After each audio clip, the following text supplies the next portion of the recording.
Well, the Beatles in Hamburg were always the Beatles. They weren't the Silver Beatles or any other colour Beatles, but they were also the Beat Brothers for the simple fact that the record company at the time thought the name was silly, especially for Germany, didn't even understand it. So I had to come up with a name that was acceptable for a German public, and it was the Beat Brothers. We're here on this rather grey day in the grounds of St Peter's Church, Woolton, where on the 6th of July 1957, John Lennon met Paul McCartney. John's group, the Quarrymen, were playing at the annual Garden Fete, the fundraising event of the church, on that afternoon, when Paul McCartney was in the audience, having been brought here by their mutual friend Ivan Vaughan. Ivan lived near John Lennon, but went to school with Paul, so he knew them both. In Paul, Ivan saw someone who could play a guitar like a guitar. John at that stage was playing his like a banjo. Paul could tune a guitar, not John, and Paul could remember all the words of all the songs, whereas John ad-libbed. After the Garden Fete, the group moved over to the church hall just across the road, where John and Paul talked at length, and John realised that Paul would be good for his group. But he felt threatened with this good-looking boy, better equipped musically, so John did nothing. But after about 10 days, he came to his senses, and he then sent a message to Paul to come and join the group. So this is where, in my mind, it all began. John meeting Paul.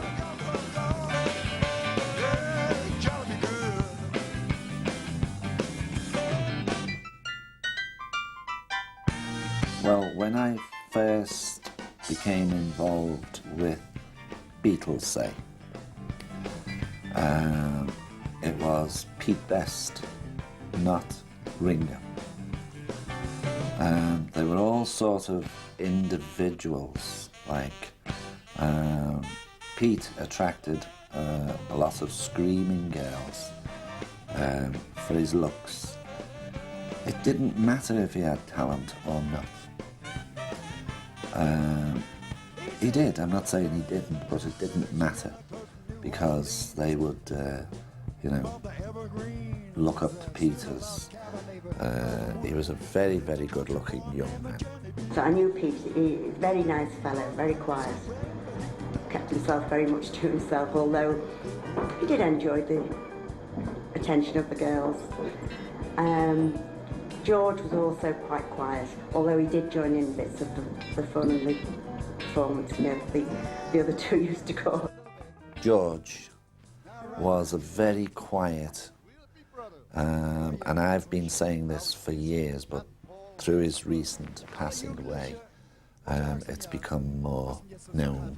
And but I always knew George as a very quiet, spoken, introvert, if you like, but knew how to play his instrument and knew his music. Paul was, in my mind, in my memory of Paul, still does really, quite Americanized. Paul was always the keen one. He was always the one that wanted to do things and check the mics and what was the club like, and you know, even down to security. He was always the one that went past the actual show itself. I remember one night, well, one day, we all got drunk. Well, I'm going out of turn, out of chronological order, really. I'll come back to that in a minute. So Paul was the one who was the king. He was the sort of, you could say, the head of the group.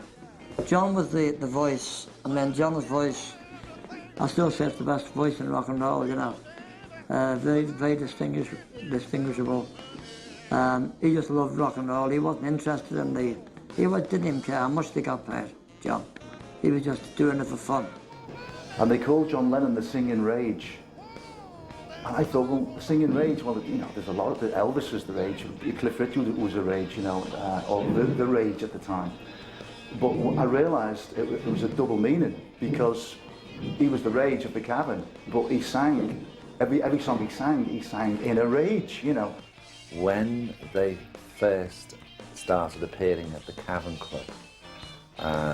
There was a guy named Derry Wilkie who had been to Germany, to Hamburg, and he came home and he was walking along Duke Street and he heard the Beatles practicing in the basement of the Jacaranda.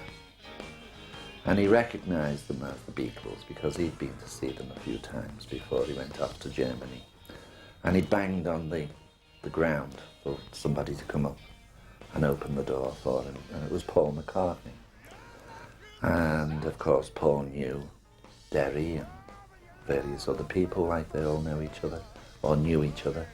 And he said, listen man, he said, you know, I've just come back from Germany, from Hamburg.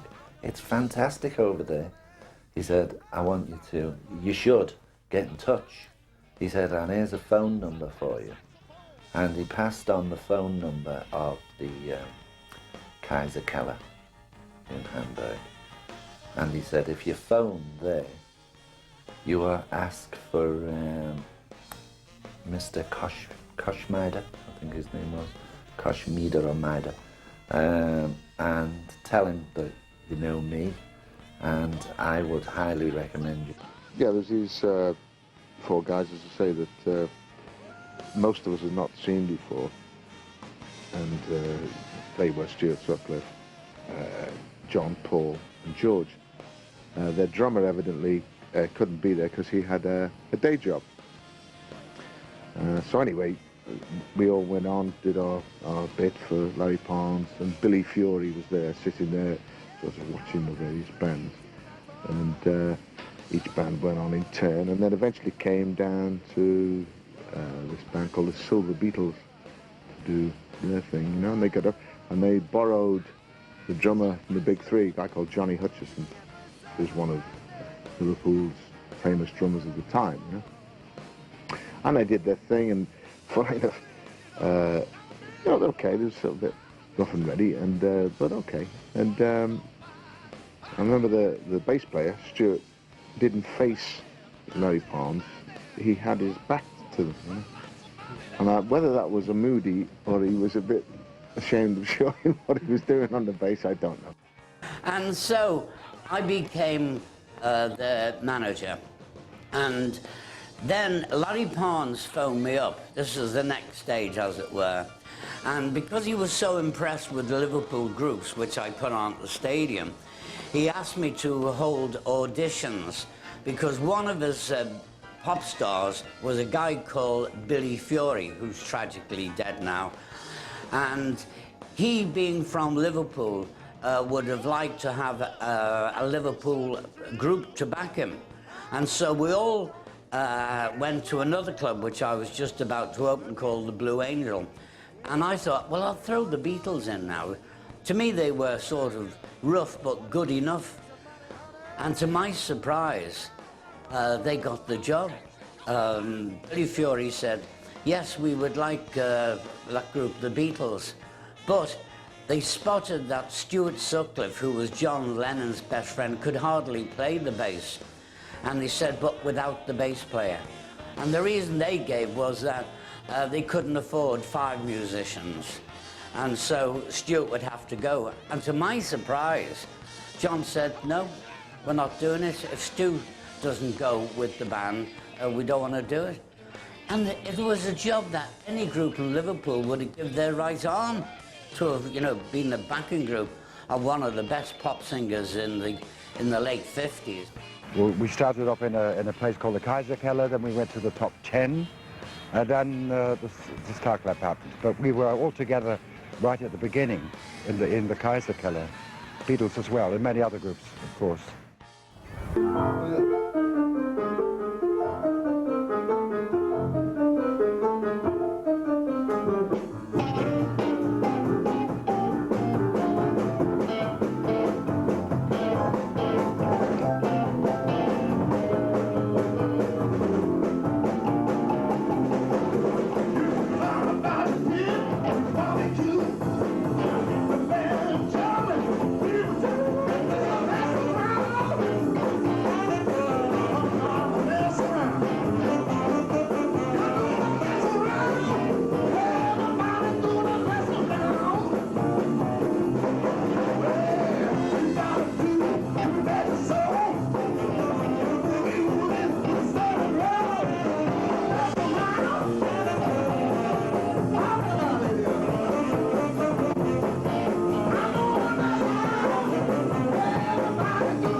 Well, it actually began, well, I went to Hamburg to play at the Top 10 Club, and I went into the Top 10 Club following the Beatles. They were finishing off their period of time. I'm not sure how long they were playing there, but I went in there and I met Paul and John and George outside the Top 10 Club. They were packing their gear into a van, and they came over and introduced themselves because at that time I was doing a regular TV show in England, Drumbeat and Oh Boy, and these were regular TV shows that were every Saturday night. And unbeknownst to me, that Paul McCartney was the Little Richard fan, and I was kind of known as England's Little Richard. When the Beatles were billed in the very, very early days, I remember in '61 they were billed as just straight from Hamburg, because while they were trying to make a name for themselves, when they were going to play in Hamburg, they'd be in Hamburg for up to 6 weeks, 2 months at a time. They'd come back and their image was changing. From jeans, they were going into the leather trousers and leather jackets, and the hair was starting to come down. And a lot of the local people thought this band from Germany are fantastic. Don't they speak English well? They actually thought they were a German band. And the Beatles from Germany was the way they were getting billed all the time. And of course from the Silver Beatles, then changed to the Beatles. But the local people just adored them some way because the Beatles were trying to be different. And I think Liverpool, even right up to this day, people in Liverpool love you if you don't follow any trends, if you want to try and be your own style. And the Beatles just didn't follow any trends. While everyone was trying to be Cliff Richard or Elvis, they just wanted to be the Beatles and play hard rock and roll. That was it. We wanted to do rock and roll, you see, and the first thing, My Bonnie, we did was a hit in Germany, and of course it's still selling all around the world because of them. But then we should have followed it up with something really rocking. My Bonnie lies over the ocean. My Bonnie lies over the sea. My Bonnie lies over the ocean.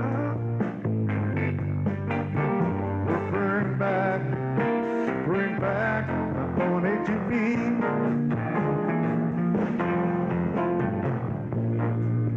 Last night as I lay on my pillow, last night as I lay on my bed, last night as I lay on my pillow, little dream that my Bonnie was dead. Boy, bring back,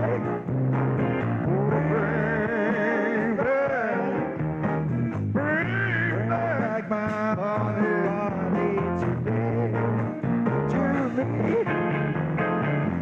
Mama, why don't you bring it on back? Oh, Mama, won't you bring it on back?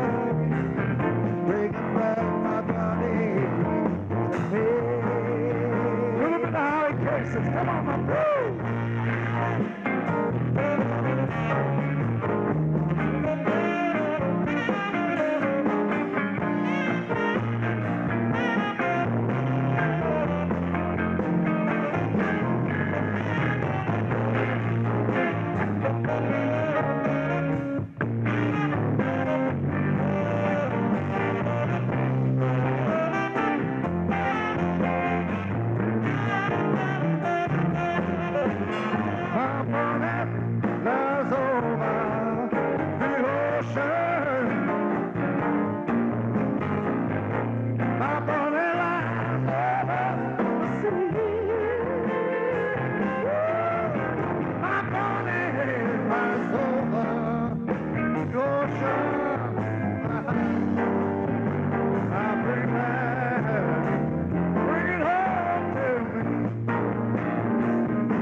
with me.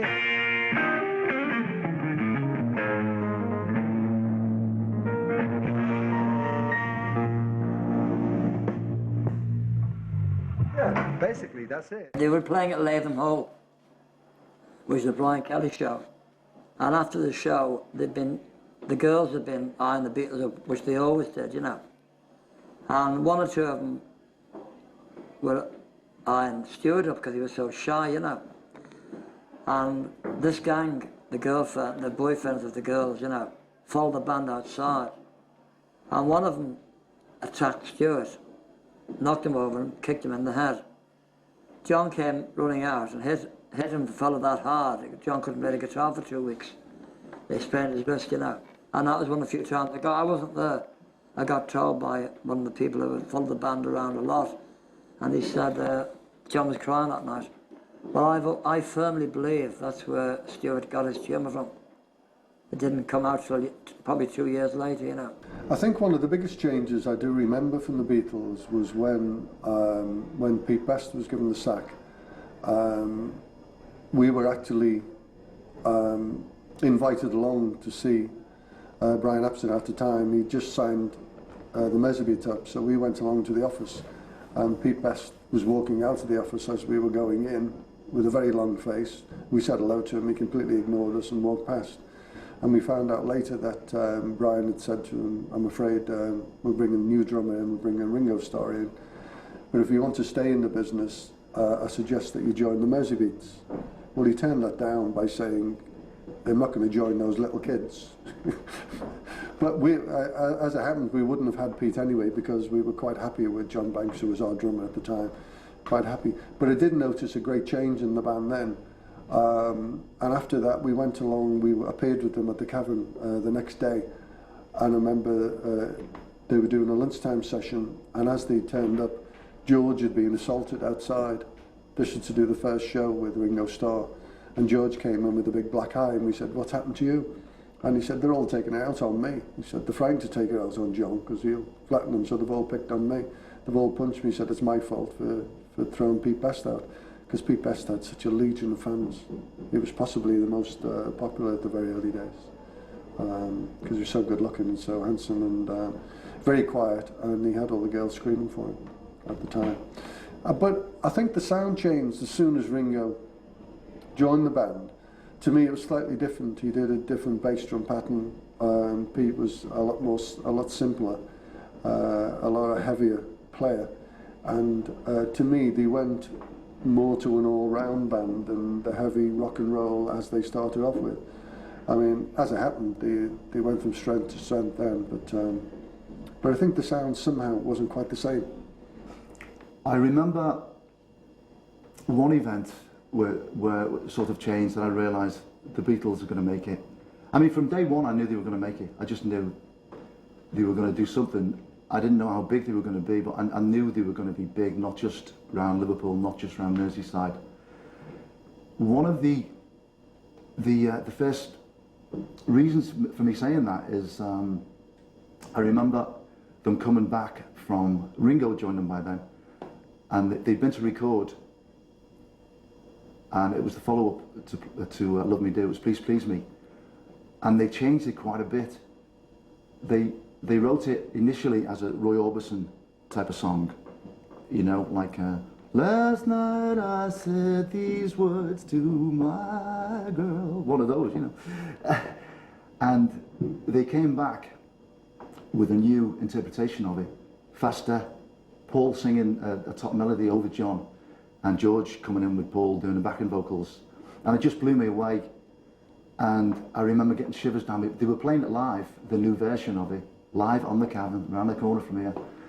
And I just said, oh my God, that's it, that's the one, that's going to be #1 all over the world. And to make a bold statement like that, which I did to myself and to friends as well, when as a 15-year-old boy, was something else, you know. But I realised then that they were going to do it. It was just the way they changed it. It was just an immediate #1 record. I was doing the show in London called Old Lovely War musical at Wyndham's Theatre, and they came to see it. And John particularly saw the show and he said, "Hey Vic, you got to be in our film." Right. And that was it, and I met the producer and the director, and I was in Hard Day's Night.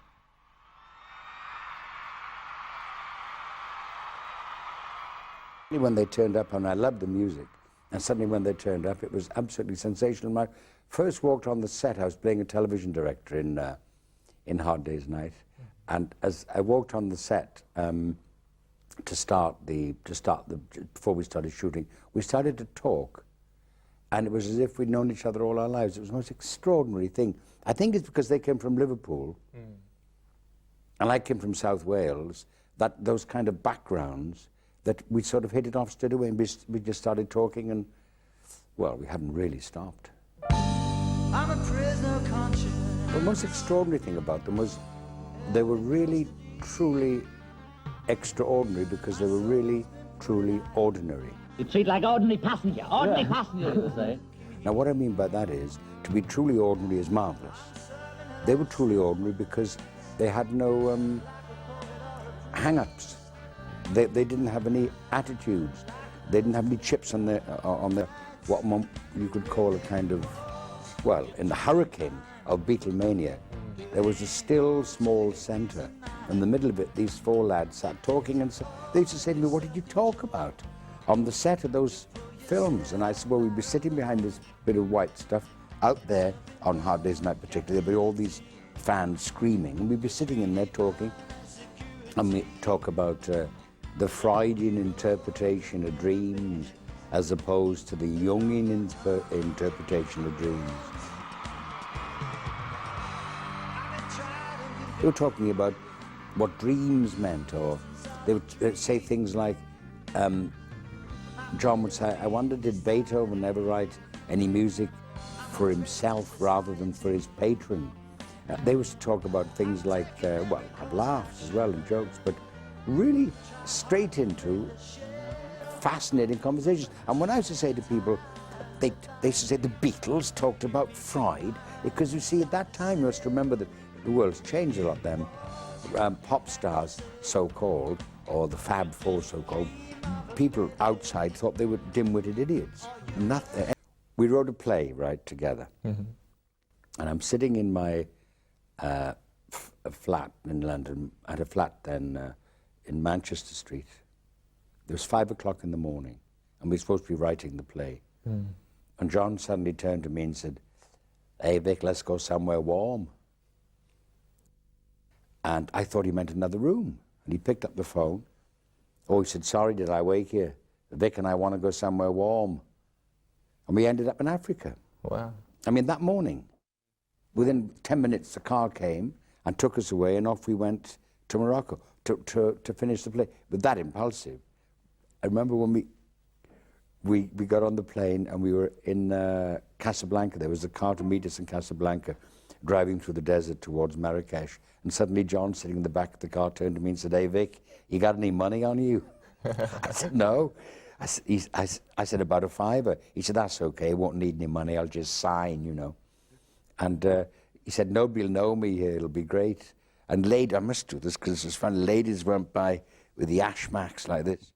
And as we came out of the car, I said, "Nobody know me." Ladies in the ashmacks went by and went, "Yeah, yeah, yeah."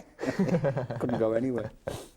So their stardom was throughout the world, of course. Oh, yeah. You see, the thing is about them, when people said, when they first appeared, what were they like?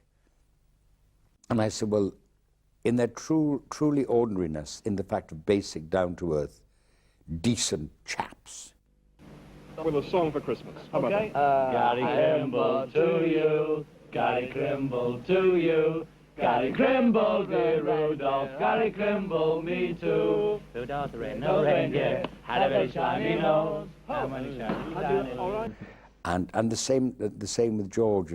Any library went, and there'd be a guy who would say, "Oh no, you should take this book." They had a kind of ordinariness about them, that because they got together and did the music, but they never lost that. You see, they never lost that what people call down to earth. What do you think is going to happen to us to nationalise you then? Southern Ireland. Well, we'll have to move out, won't we? Yeah. We'll have to go and live in Germany or someplace like that. Southern Ireland is nice down there. Only half an hour away. Yeah. Have you in actual fact had time to vote yourselves? No, we missed it actually. We were having dinner at the time. Have you been heckled at all? Have you ever had... Oh yeah, we used to have it, and especially in the early days. Oh, but John had a perfect answer. What was it? Short off. I had the joke about the... No, that was the other day.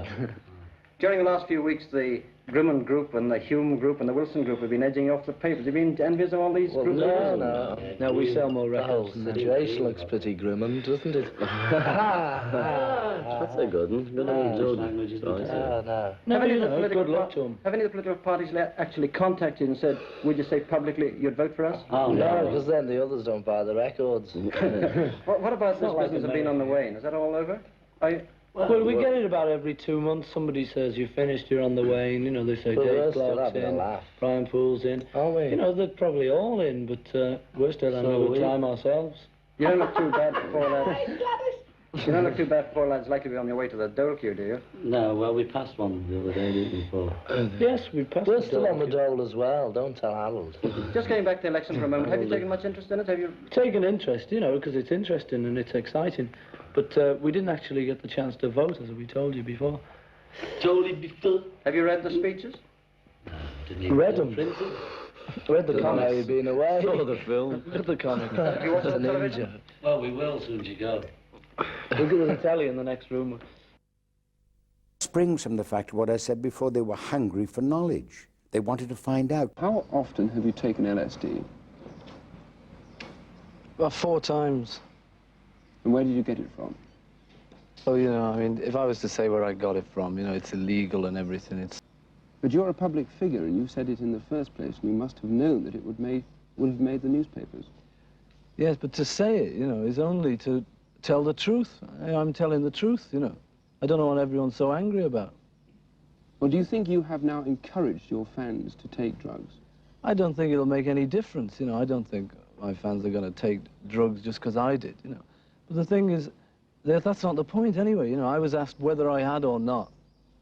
And then from then on, the whole bit about how far it's going to go and how many people it's going to encourage is up to the newspapers and up to you, you know, on television. I mean, you're spreading this now at this moment.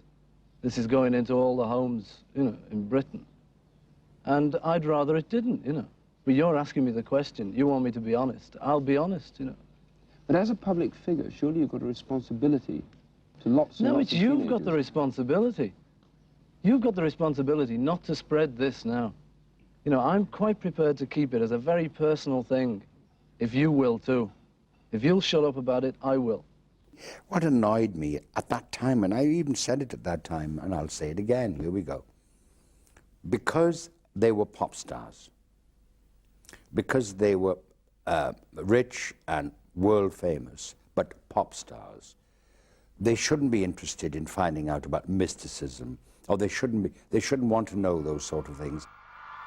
If they'd been 4 lads, and this is the fault of England really, and the class structure here, if they were 4 sons of some lord or something, whatever, and they were in university say they were at Oxford, and they decided that year they would do their rooms Chinese, and only read Chinese this year, and only eat Chinese food. People say, well, of course, they're studying the blah, blah, blah. But because they were pop stars who wanted to do that and not just racket round nightclubs and pick up girls and carry on, which is what they should do, people were very bemused. They couldn't stand it. They couldn't stand it. The fact you see in the 60s was very important. And this is one of the most important facts about the Beatles that people forget. I'm preaching now. It's the Welsh bit in me, I'm sorry. The most important thing about the Beatles, for me at that time, it was the first time that people abroad had heard English spoke directly to the young without any intermediary. It's the first time people heard people saying, how are you? Because until then, all around the world, people had only heard the BBC the World Service, and they all wore dinner jackets even on radio, or they'd only heard the governor of the island saying, well, now here we are, we'll beat you over the head with the Bible, run up the Union Jack, and you're British, you see. And so they heard that sound. But suddenly they heard that sound. They heard people in press conferences when journalists would say to Ringo, why don't you smile? And he'd say, I haven't got a smiling face. They heard people talking, as we normally hear them in this country, talking with this strange accent. And of course they had long hair. Girls or boys here? Actually, we aimed at sort of the young boys, but we seem to be getting a cross-section of almost everyone. For example, we've had letters from Eton College, we've had letters from Buckingham Palace, if I can use it, we've had from the Windsor Lifeguards, we've had from a title lady, and then you go down the scale right to a young boy living in a small house in Leicester who said he'd like to have a little Beatle wig because his parents won't let him have an ordinary Beatle haircut. Mr. Montrose, thank you. There has been a rumour recently that the Beatles themselves wear wigs. Well, having met them only a short time ago, I can emphatically deny that. My own hair, of course, is perfectly natural. I remember being on television in America when they first appeared, and I was being interviewed by this man on this chat show who said, these long-haired boys, I mean, surely they're effeminate. Because that time, get your hair cut. You're very good. You don't want to get a haircut at all? No. I had one yesterday. That's no lie. And I said, well, no, I said, I'm worried about you Americans because at that time they had crew cuts. The press asked me what I thought about them, and I told them that I thought that eventually they probably would get a haircut. I said, if you go back to this country when there was the war between the Royalists, the Roundheads and the Royalists, you know, the Civil War. Yeah. I said the Roundheads cut their hair off in order to be unattractive to women, to be against sex. And the Royalists kept their hair long because they were great passionate lovers of the ladies. And people said to me in those shows, but you know, they thought they were sort of a bunch of, you know, crazy effeminates who were just stupid. And they were anything but that.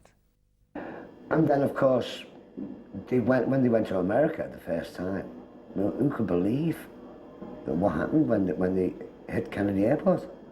It was phenomenal, just what happened.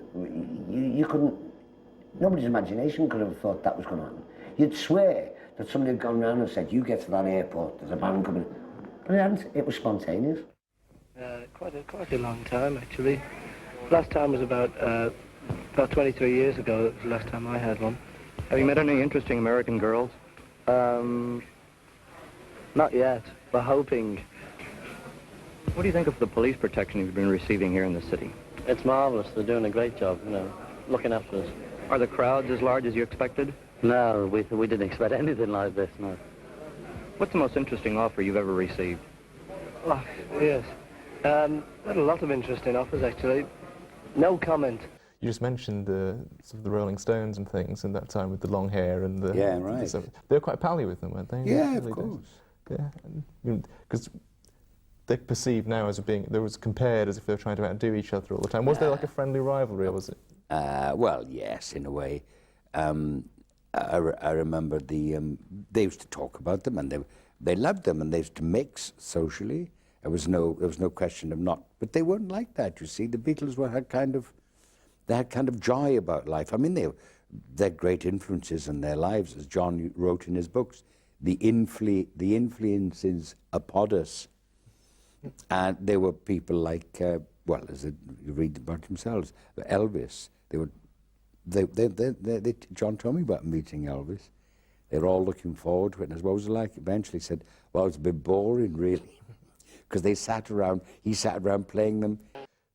Going back to the films and Help, which we were also talking about a few minutes ago, what do you remember about the films? I mean, what do you remember about filming A Hard Day's Night, for example? The first well, one? Hard Day's Night was extraordinary because nobody knew what it was going to be. And in fact, the producer himself had no idea that it was going to be such a success. And it was filmed in a theatre, La Scala Theatre in London, which is now, of course, pulled down. And when we got on the set, I was playing the television director, and they didn't keep to the script that much. And Dick Lest had about 4 or 5 cameras working at once to catch them looking natural, rather than when you do face a camera, sometimes people first face it, they stiffen up. But to make them look natural, he had about 4 or 5 cameras. You'd be talking in a scene, and a cameraman would suddenly crawl between your legs with a handheld camera, you know, and you just kept going. And in that situation, I walked on the set at one point. I wish those outtakes would appear now. They were extraordinary. I walked on the set at one point in this hairy sweater, and they say, sorry, sir, we didn't know, or something like that. But they didn't do anything like that. I walked on the set and I said, you're late for rehearsals. And the director of this show, and John Lennon said, you're not a director. You're Richard Spinetti playing the part of a director. But I kept going. And I said, I am a director. I have an award, I said, on the wall in my office. And John said, you haven't even got an office. You haven't even got a dressing room. And as I turned to walk away from him, because the camera was now filming John, you see, talking as that. As I turned, I hit the cymbals of Ringo's drums. And Ringo said, hey, he's fingering me cymbals. And John then, quick as a flash, said, oh, well, then he must be a television director, because television directors are famous cymbal fingerers, using S-Y-M-B-O-L. Straight away in with that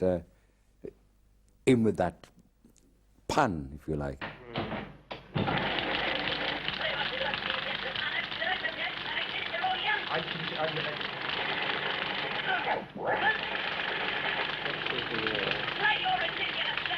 But I don't see any reason why you can't even pull up the dialogue over the plane, that plane shot. We could not have that shot at all. I like it.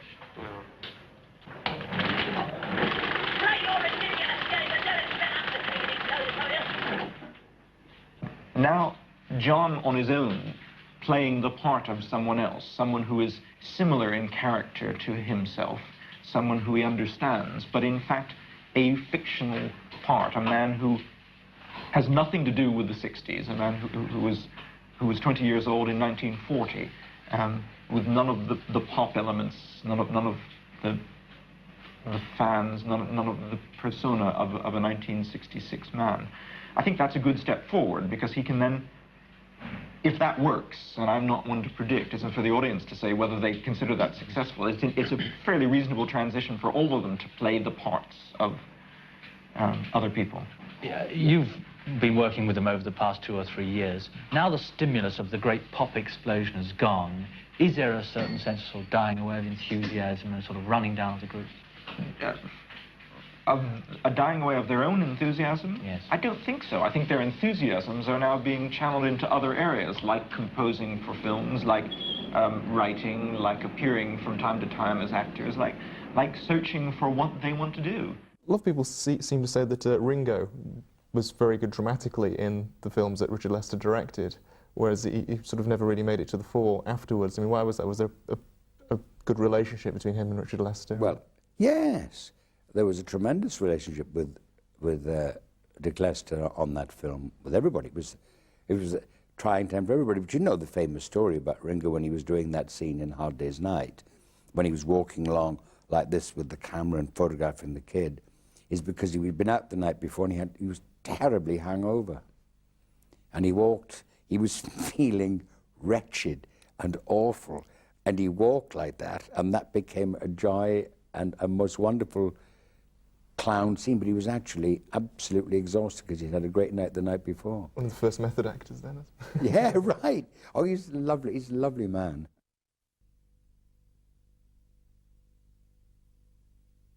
You see, that's my memory and impression of them. They were great to work with. There was no kind of side, no kind of showing off. They just sat there and... Did these forms come straight through the post or in the fan mail or what? I don't, just in brown envelopes. Yeah, they were delivered by somebody. Looking back on that now, though, when you see, if you watch the movies now, how do you feel about when you watch them again? Well, it's difficult to ask me that. I never liked seeing myself. I probably would never ever watch this. But I have seen them because it brings back so many memories, like when we were doing Help. And all did Cod Hitler speeches, and all these kids laughed. And it was the first time that the young talked to the young and laughed. a ridiculous and awful man like that out of existence.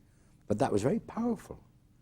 So that when the kids began to become Beatle fans rather than nationalistic possible cannon fodder, then authorities got worried.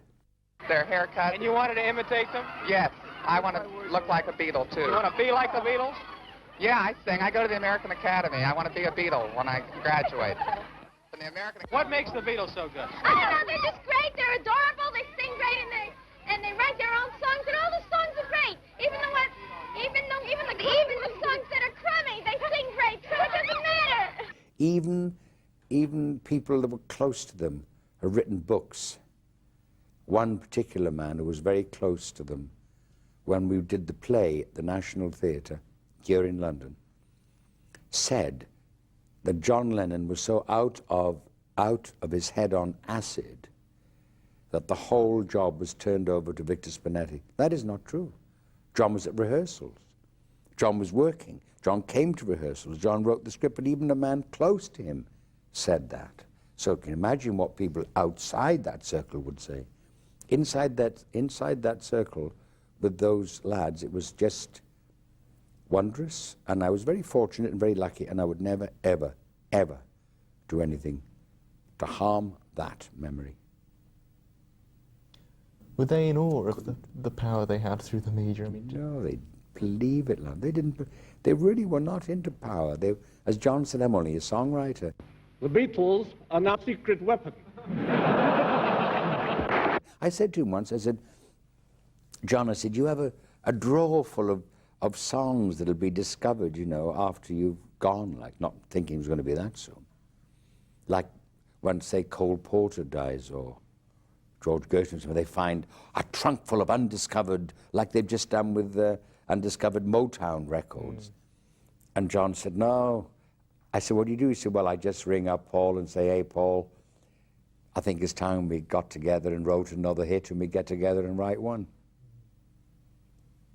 Did you ever sit in on any of their composing or jamming sessions? I used to go. I went to the studios once. I never ever. I mean, all right, you don't impose, and I didn't. I mean, one of the greatest compliments in my life, I should think, was that during that time I was asked out to go out with them in the evenings when they were stoned and I was straight. That's not because, of course, one inhaled. I mean, I'm not talking about that at that time, but it just so happens I was. But John said to me at one point, why didn't you come up to the studios, Vic? He said, we're recording Abbey Road they were doing. I said, John, I don't want to bother you. He said, oh, Vic, come on. Only the fucking bores turn up. We got invited round to watch them record, which we did quite a lot, and watch them record Sgt. Pepper and different albums. And because we stayed friendly with them all along. And this particular day, we went round to Abbey Road, and they put the backing track down for All You Need Is Love. And on the Friday, it was going out live, first satellite showing ever, and it was going all across the world. And the song they were doing was All You Need Is Love, but they had the title, and they had nothing else. And Paul was, particularly remember, Paul had put the backing track down, and he was in the control room with George Martin, mixing everything. And John was huddled up with ourselves in the corner, and George and Ringo running over. He wanted to produce the follow-up to Sorrow, because they love Sorrow so much. And George wanted to play on it. Ringo wanted to play on it, and this was all going well. And the thing that sticks in my mind is Paul kept coming out the control room and going, excuse me, I'm sorry to interrupt, but John, have you written any words to this song yet? Now, this was 3 days before it was going out live all over the world. And John kept saying, there's plenty of time. I'll think of some words for that. We've got a title, haven't we? And when it came to the Friday, sadly, we were invited, and we didn't go along to the show because we were doing a gig somewhere. We actually saw it in the dressing room on television, and I couldn't believe the words that he'd written just on the last minute. And you can see them on television. You can see John with the words in front of him, reading these words. He must have quickly jotted down. So somebody as talented as that could just do that, I think that brings it home to everyone, how talented they were in writing songs. I mean, just to write words like that on the spur of the minute is unbelievable.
Do you have a favourite Beatles song or album or anything?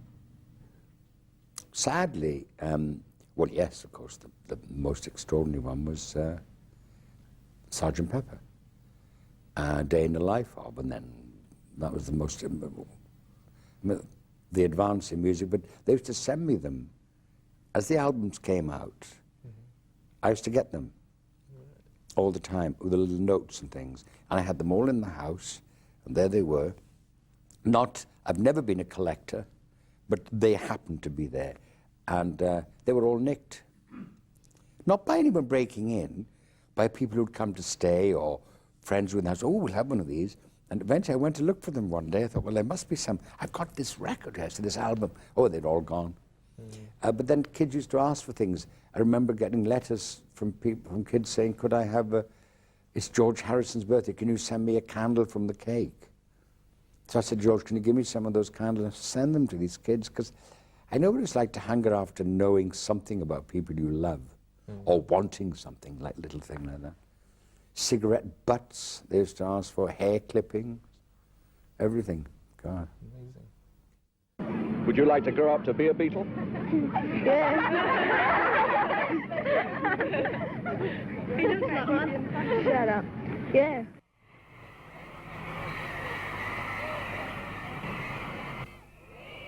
Think they're the best there's ever been? Oh, yes, definitely. Did you have any other pop star you liked before them? No. The way they sing, their clothes, their hair, and Ringo Starr. But what's so special about them that makes you come out here on such a horrible day? Well, they're great. It sounds different. Well, it was before the other groups came out. Also, another thing was happening around the time it was when they'd come back from visiting the Maharishis. Brian Epstein died. Yeah, right. So a lot of sort of bad things sort of happened to people around the Beatles during those years and things. I mean, can you remember that time? Did you No, I wasn't. I knew Brian. John, where would you be today without Mr. Epstein? I don't know. Are you driving down to London tonight? Yes, somebody's taking us down here. You heard the news this afternoon, I believe. Yes. And Paul's already gone down. Yes. I see. You've no idea what your plans are for tomorrow? No, we'd just go and find out, you know, and just have to play everything by ear. Yes. I understand that Mr. Epstein was to be initiated here tomorrow. Yes. When was he coming up? Was he coming up in the afternoon? Tomorrow, just Monday, that's all we knew. Had you told him very much about the spiritual regeneration movement? Well, as much as we'd learned about spiritualism and various things of that nature, then we'd tried to pass on to him, and he was equally as interested as we are, as everybody should be. He wanted to know about life as much as we do. Had you spoken to him since since you became interested this weekend? No. I spoke to him Wednesday evening, the evening before we first saw Maharishi's lecture, and he was in great spirits. And when did he tell you that he'd like to be initiated? Well, when we arrived here on Friday, we got a telephone call later that day to say that Brian would follow us up and be here Monday. Do you intend returning to Bangor before the end of this conference? We probably won't have time now, because Maharishi will only be here till about Thursday, and we'll have so much to do in London that we'll have to meet him again some other time. I think I was doing a play in New York at the time, so I wasn't actually on the scene when that happened, but I remember it, of course, one does, and they were terribly upset. And people said, of course, they were thinking of leaving him and all that at that time, and he was depressed, but I think it was, I think it was an accident anyway. I don't think he intended to commit suicide. It was just, taking sleeping pills. All those terrible drugs that doctors prescribe. So I wasn't around, I wasn't there then when that actually happened, so I didn't say to them, how do you feel? So I couldn't answer that. We know how they felt. They were in a state of shock. Then Peter Brown took over, of course. Of course, there's one event that resounds through the Beatle history, and that was John's death. Can you remember what you were doing and how you felt when you heard about that? Yeah. Yes, I was in bed, and Graham was down, he's here today somewhere, shouted up the stairs. Then I came running down the stairs and listened to the Couldn't believe it. Good morning. I'm Charles Kuralt, and this is Tuesday morning. John Lennon was killed last night. The former Beatle, 40 years old, was shot to death as he and his wife, Yoko Ono, were walking through the great arched entryway of the Dakota, a landmark apartment building where they lived in New York. Police said the man who killed him got John Lennon's autograph earlier in the evening as Lennon and his wife left home, then waited 6 hours to shoot him when he returned. John Lennon was famous everywhere in the world, and after the Beatles years, after his period of recording songs with his wife Yoko, after some years of reclusive life in New York, he was just emerging again into the bright light of celebrity with a new record album. The news of his death comes as a genuine shock to millions of people all over the world who regarded him as a great star. Someone in the crowd in New York, the crowd that gathered outside his apartment last night, said, "It's like a president has been shot." "Heavier," said his friend. And there was a painting above my bed which he'd given me. And I took it down. I couldn't bear to look at it. And it went out into the garage. And ages later, I was at some charity dinner. And I offered this painting to the charity to sell, to raise money for it. I said it's in the garage. And they never collected it. And years later, I thought, my God, it's back up now. Mm. I took it up and I thought, well, there it is. It's in a flat in London at the moment. What do you feel about it? You see, there he was feeling that he was safe in New York. He could walk the streets, but he was coming back to England. He was coming back that Christmas. As news of John Lennon's killing spread through New York, fans gathered at the gates to his apartment. The shooting happened just after Lennon and his wife Yoko stepped from a chauffeured car after returning from a recording session.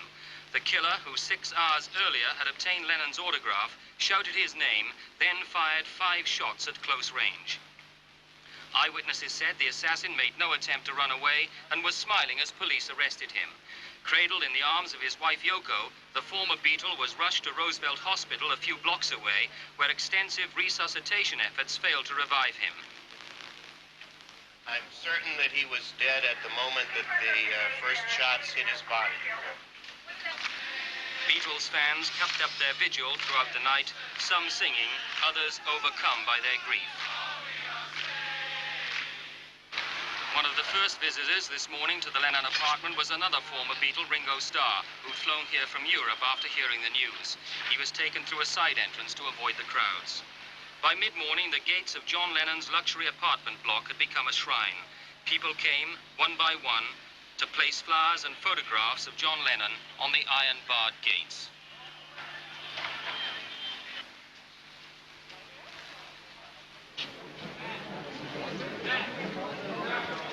Some of the people have been here all night, others have just drifted away from their office for half an hour or so to stand vigil. But all of them wanted to express their sense of shock and outrage. I can hardly talk. I can't even believe it really happened. John Lennon was the greatest person in the world. And then you see, what they should do, I think, I shouldn't preach, but then I'm going to say this. Anybody who assassinates, murders a famous person in order to become famous, what they should do is the minute that they achieve what they think is instant fame, you take their name away and you only refer to them as Mr. or Miss or Mrs. X. Mm. For the rest of their lives, nobody ever will know who they are. Then they'd never do it again. We have arrested Mark David Chapman of 55 South Kukui, K-U-K-U-I Street, Hawaii, for the homicide of John Lennon. Investigators told reporters that Chapman arrived in New York about a week ago and had been seen loitering around the apartment building where Lennon lived. He was able to obtain an autograph on an album from Mr. Lennon as he left for the recording studio where he was going. It's a terrible thing, wasn't it? It was. It's a tragedy. Well, I'm saying a terrible thing. That was dreadful. How did that change the other Beatles at all? I mean, became security conscious, I should think. Well, George did say he was afraid to go anywhere. I went to the cinema at one time during that period, and Paul and Linda, and they had people with guns. I was very shocked, you know. It's terrible news. How did you find out about it? I got a phone call this morning. From whom? From a friend of mine. Are you planning to go in before the funeral? I don't know yet. Do you know, have you discussed the death with any of the other Beatles? No. Do you plan to? Probably, yeah. What were you recording today? I was just listening to some stuff, you know, I just didn't want to sit at home. Why? Look, I didn't feel like it. What time did you hear the news? It's this morning sometime. Very early? Yeah. You don't know, yeah? Drag, isn't it? Okay, cheers. Go on. Let's go. The same thing happened with Richard Burt and Elizabeth Taylor. They were threatened. They had death threats during the 60s. They had to go around with people looking after them. It was dreadful. But with John particularly, who was, I don't know what went on with all that. Like a cigarette? Was it, I mean, did you read the trial of this man? Was he ever tried? I won't mention his name, but was he ever tried? Did anything happen in public about it? He was just suddenly disappeared. I think it was a plot. There's all sorts of theories about the CIA, because they were in the FBI, they were watching John Yeah, Lennon. of course. Well, of course they were watching. I mean, don't forget, he was talking to people like Malcolm X. And he was actually involved in peace marches. Remember the bed peace thing in Amsterdam? That's right. You know she's sick,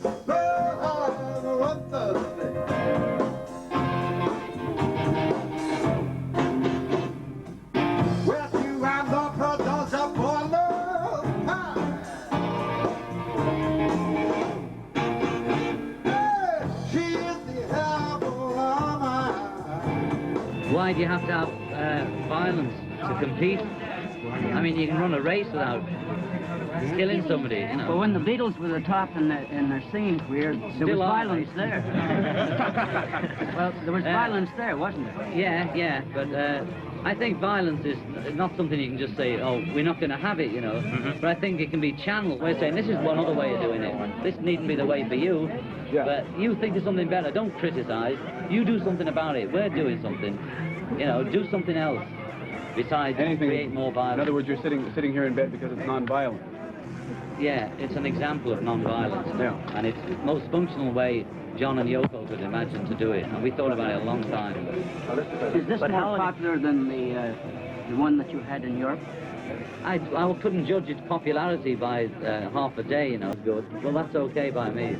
Instead of going out and fight and make war or something like that, we should just stay in bed. Everybody should just stay in bed and enjoy the spring, you know.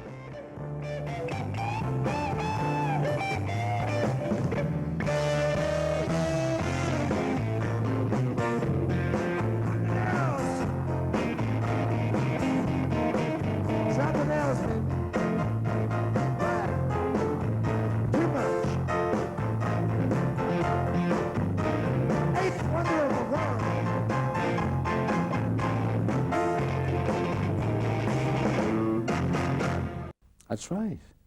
War is over if you want it, he said, and it's true, but we don't want it, so we love it. You got me feeling quite heavy now about it, and it wasn't like that with him at all. It was quite joyous and fun. It was great conversation, good talk for hours. While you're in bed and you're giving your press conferences in pillowcases and all that, are you laughing at us? No. No more than you're laughing at us, you know. I mean, we have a laugh. We think it's funny that the front page news should be the fact that two people went to bed on their honeymoon. We see the funny side of it. And that in Vienna, which is a pretty square place, there's all these beautiful photographs of microphones being held to a bag, you know, to wait for the bag to speak. It's rather nice, you know. But we're serious about the peace bit, you know. And as we said to you in Amsterdam, the laughs. If we make people laugh, that's enough, you know. I remember sitting in his house once, we were watching a movie. And suddenly, from nowhere, the police arrived and smashed into the house, really, looking for drugs. And I think we were smoking cigarettes. I mean, cigarettes. Like a cigarette? Don't smoke at all, thank you. They're going I'll up, have you to know. give those up, sir. These are... Oh, none of these luxuries. You don't mind if I smoke? Bad enough as it is. I went upstairs, went through the house, pulled everything about, and then all lined up and asked for his autograph. There was nothing, there was nobody on any drug. I mean, I'm not saying that he didn't, but at that time we were just watching a movie. And we'd talk till 4 or 5 o'clock in the morning about things that we're saying now, about, well, all the issues that people feel strongly about, even today. But if you feel strongly about an issue like, for example, peace or war or famine or hunger or why people should go without or why should somebody have everything and some have nothing, and you get into a position of tremendous fame and you say that loudly, some people are not going to like it. Well, that is one of the most stupid versions of it, because I mean, that's not a publicity stunt at all. Yeah. Don't need that publicity. Not like that. Can I add to that that article was originally published in England last March, so it's nothing to do with the, you know, pre-tour. What he said and meant was that he was astonished that in the last 50 years, the Church in England, and therefore Christ, had suffered a decline in interest. He did not mean to boast about the Beatles' fame. He meant to point out that the Beatles' effect appeared to be, to him, a more immediate one upon certainly the younger generation. And in these circumstances, John is deeply concerned and regrets that people with certain religious beliefs should have been offended in any way whatsoever. This is Tommy Charles on the air here at WAQY Radio in Birmingham, Alabama. We've got music for you on a beautiful Thursday afternoon. This is where the trouble all began, here in the tiny top-floor studio of station WAQY, wacky radio to the 750,000 citizens of Birmingham, Alabama. The Beatles, for a long time, have been able to say whatever they wanted to without any regard for judgment or maturity or the wisdom of it. And no one yet has challenged them to any tremendous degree where it might count. Charging that Lennon's remarks were absurd and sacrilegious, Charles banned Beatles records from his programs and decided to build a mammoth bonfire to consume the group's records and souvenirs. Tommy, you're quoted as saying that though you're 36, you think like a teenager. Did you find your teenage listeners backed you up on your stand? They did. For 3 hours, our 3 phone lines lit up, and they responded, and they said, get rid of the Beatles, ban the records, let's burn them or do something with them. And we acted, of course, on our own convictions, but we were backed up by the people, especially the younger people of this area. Well, I think the Beatles are a real talented group, but I think that they need to watch what they say because they're in such a position that a lot of teenagers really think of them as something really big, and when they say things like that, some teenagers are going to just believe anything they say. But are you burning your Beatles records? Yes, sir, I burn them. You burned them all yourself? I've already burned them. I don't know, I guess it sort of hurt. You know, it sort of hurt people's feelings that, because, you know, everybody thinks so much of them, and because, you know, they were sort of, you know, speaking for the teenager, and everybody thought they were so good and all that. And then they come up with something like this, and it just sounds like they're making fun of everything that we like. Our church took a firm stand. Sunday in the morning worship service, the chairman of the deacons made a statement which the deacons in our church had agreed upon, backing the statement that Wacky had said that to ban the Beatles. They thought that this was good, and they firmly believe in everything that can be done to just about ruin the Beatles. You want to ruin the Beatles? Well, it really doesn't matter. I think it might be funny, but I guess that's sort of ugly of me. What difference has all this row made to this tour, do you think? Any at all? I mean, obviously we have concentrated quite a bit on John Lennon here, but the other Beatles, do you have any anecdotes or fond memories of them going back to your involvement with them? Oh, they were great. I keep saying that, you see, it's so glib to say that, but they were. They opened a door, they stood on that stage, and there was a celebration that went on throughout the world. And it was safe in their hands. It really was.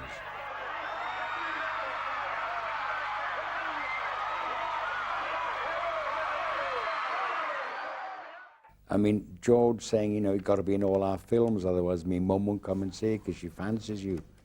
There was a kind of joy. They never set about, like, driving a Rolls Royce into a swimming pool or smashing up a hotel bedroom. They weren't, that was crap. They weren't into that sort of thing. But they were into really meeting and talking to people. Ringo, you meet him even now, get a hug, how are you? I mean, you're a good un.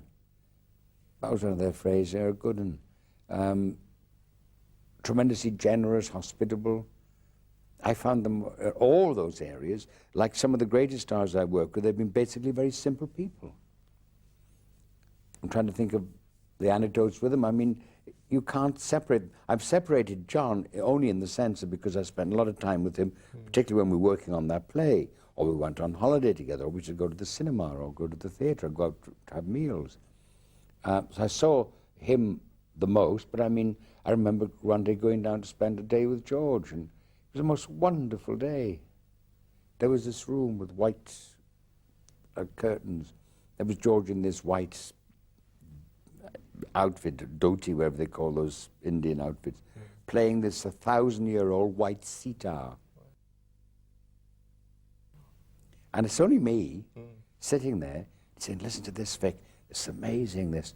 And I said, George, I can't get it together with Indian music. And he said, well, Vic, you don't listen to it, you let it happen to you. And once he said that, it was fine. It was happening. He said, don't listen. He said, because Western music is maths, you see. It's maths. It's worked out, like QED at the end of it. Da-da-da-da-dum, da-da-dum, bam, ba, da-dum, bam, ba. Indian music is a flow. Lay down your, what is it? Lay down your mind, relax and float downstream. From, I think that's, oh, you couldn't tell me now, but I think it's Rubber Soul. But there again, there's George giving me a present, which I now give to you. If you can't get together with Indian music, don't listen to it, let it happen to you. Now that's a day you would spend with George. And I would think, oh God, didn't you play billiards, or didn't you play, probably, they didn't have Nintendos then, they might have had them.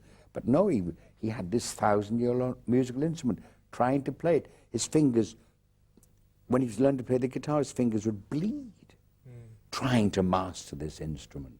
They really were into what they were doing. They weren't amateurs playing at it. Obviously, they changed a lot. They changed the face of pop music. They changed a lot of people with their ideas. Did they change you a great deal, your involvement with them? Well, it changed my life tremendously, in the sense that for a while, when those films came out, I couldn't go anywhere. Only because, not because of me, but because of fame by association. I mean, when I was in New York working, I mean, I couldn't go in any, because you see, don't forget, people had seen those films 50 or 60 times, not just once. They knew everybody, not just me in those films, but as happened, I went through the 3 of them. I was only acted to be in them all, and except Let It Be. But so therefore, it did affect you in that way. And of course, my family sat up and took notice immediately because I was working with the Beatles, and my kid brother, Henry, I mean, little, he was 11, 12. I'd come home from London having done this show or that show or been in this, that time. That's the first time my family took notice of me, let alone the people in the street. The 60s were a time when the young spoke directly to the young. Never happened before, and it's happening really rarely today.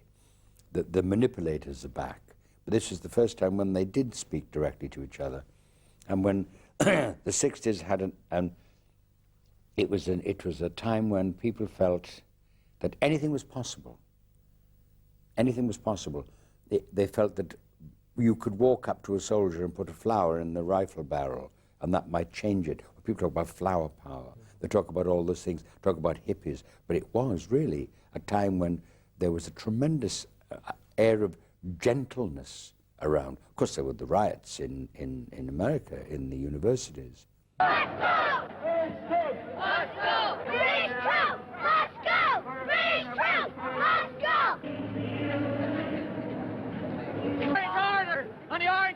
the sectarians and Scott Anglos out of the north. Let them reside. People wanted to change things.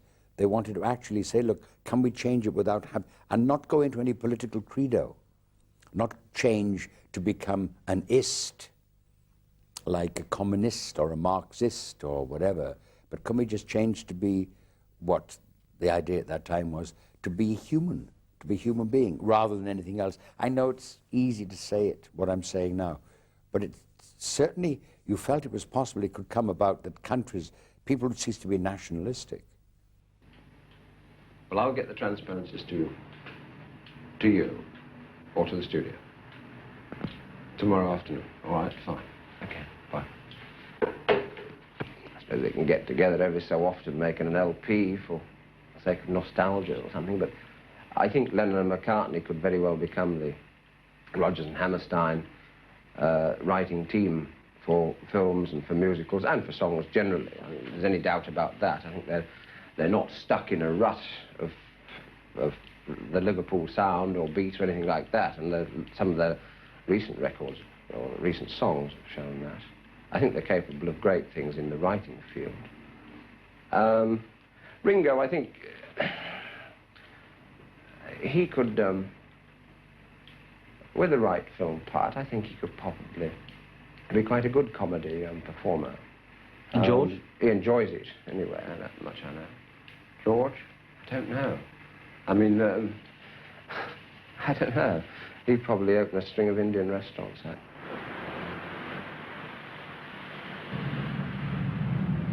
They completely changed people's lives. They gave young musicians the kind of confidence to go on and do the thing, you know, no matter what, keep going, you know. They got bands that write their own stuff. Because although Buddy Holly had done it, and Chuck Berry, they were the only ones.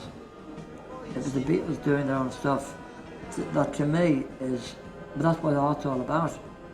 Creativity, and that's what the Beatles were. And what I love today is when you're in America at a convention, and you go there, and it doesn't matter who they are, they can be bank managers, solicitors, lawyers, politicians, they all are gobsmacked and smitten by the Beatles. And they treat me like I'm a kind of like from outer space, just because I knew the Beatles, you know. And it's the effect. You'll see, you'll go to a convention, and you'll see 3 generations coming there hand in hand, and they're all Beatle fans. You've got kids of 5 that are massive Beatle fans. The record #1, the recent album now, those kids haven't got the knowledge of the Beatles from the parents. They found the Beatles for themselves, and they look at it as their music. I'm in America, I know. And there's a big groundswell, even bigger than it was 40 years ago. And I think that you're going to have young kids singing Beatles songs at Beatle conventions in 1,000 years. I certainly never felt jealous of the adulation that the Beatles got from fans and other bands, because I was a fan. And you know, people will tell you, I'm probably one of the biggest Beatle fans ever, to this day. So I was never ever jealous that we weren't as good as the Beatles, or we didn't have as many fans, because we didn't. No one deserved to have as many fans, and no one deserved to have the adulation that they had, because no one was within a mile of them as a band, musically, vocally, songwriting-wise, everything-wise, image-wise, everything. They had it all. People even today, well, as we are talking now, we're still, the magic, the sound that they made, we're still talking about. Half the people watching this are going to be saying, oh, what's he saying, what's he saying? You know, that you are being run by people who are insane, and you don't know.